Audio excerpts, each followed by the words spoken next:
നമസ്കാരം. ഇന്നിപ്പോൾ നമ്മുടെ സ്റ്റേറ്റ് അവാർഡ് പ്രഖ്യാപിച്ചിരിക്കുകയാണ്. ധൻസേട്ടാ, നിങ്ങളെ ഓരോരോ നല്ല കഥാപാത്രങ്ങൾ പലപ്പോഴും കാണുമ്പോഴും ഞങ്ങൾ പ്രേക്ഷകർ നിങ്ങൾക്ക് അവാർഡ് തന്നു കഴിഞ്ഞ് എത്രയോ തവണ തന്നു കഴിഞ്ഞ് ഇപ്പോൾ സ്റ്റേറ്റ് അവാർഡ് നിങ്ങളെ കയ്യിലേക്ക് എത്തിയിരിക്കുകയാണ്.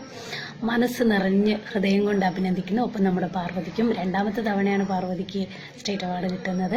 പിന്നെ IFFAയുടെ അവാർഡും ഒക്കെ ടേക്ക് ഓഫ് എന്ന ചിത്രത്തിന് നല്ല ഒരു കഥാപാത്രത്തിന് ലഭിച്ചിരുന്നു പാർവതിക്കും.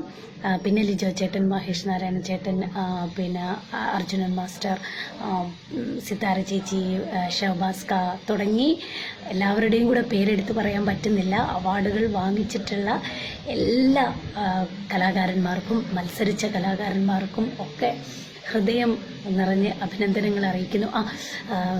അലൻസിറേട്ടൻ എപ്പോൾ കാണുമ്പോഴും പറയും, എടി നല്ല സ്വഭാവമാവണം, എൻ്റെ സ്വഭാവം കണ്ടു പഠിക്കുക എന്നൊക്കെ.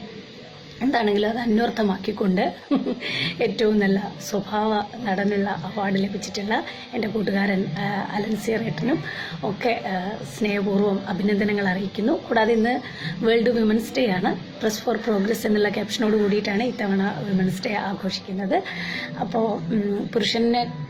പുരുഷനാവാൻ വേണ്ടിയിട്ടോ അല്ലെങ്കിൽ പുരുഷനേക്കാൾ മുന്നിലെത്താൻ വേണ്ടിയിട്ടോ അല്ല, പുരുഷനോടൊപ്പം സ്ത്രീയായി നിന്നുകൊണ്ട് നിൽക്കാനുള്ള ഒരു അവകാശത്തിന് വേണ്ടിയിട്ടും അതിനൊക്കെ വേണ്ടിയിട്ടാണ് ഇന്ന് നമ്മൾ 364 ദിവസവും നമുക്ക് ജീവിതത്തിൽ വിമൻസ് ഡേ ആവട്ടെ എന്ന് ആശംസിച്ചുകൊണ്ട് അവാർഡ് ജേതാക്കൾക്കും എല്ലാ വനിതകൾക്കും ആശംസകളും അഭിനന്ദനങ്ങളും അറിയിക്കുന്നു.